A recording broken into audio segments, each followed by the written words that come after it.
മറ്റൊരു പ്രധാനപ്പെട്ട വാർത്തയിലേക്കാണ്.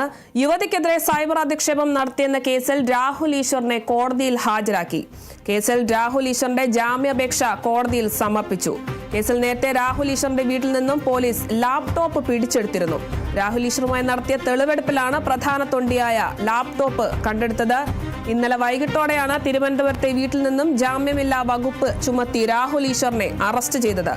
സൈബർ അധിക്ഷേപത്തിൽ രാഹുൽ ഈശ്വർ അടക്കം 4 പേർക്കെതിരെയാണ് സൈബർ പോലീസ് കേസെടുത്തത്.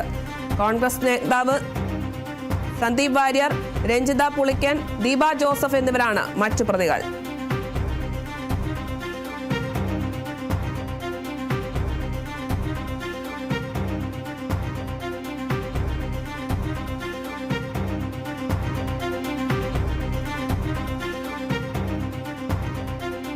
യുവതിക്കെതിരെ സൈബർ അധിക്ഷേപം നടത്തിയെന്ന കേസിൽ രാഹുൽ ഈശ്വറിനെ കോടതിയിൽ ഹാജരാക്കിയിരിക്കുന്നു.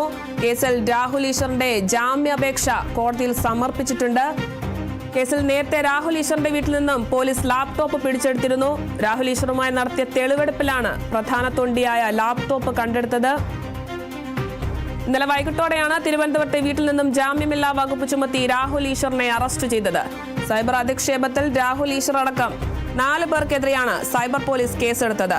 കോൺഗ്രസ് നേതാവ് സന്ദീപ് വാര്യർ, രഞ്ജിത പുളിക്കൻ, ദീപ ജോസഫ് എന്നിവരാണ് മറ്റു പ്രതികൾ.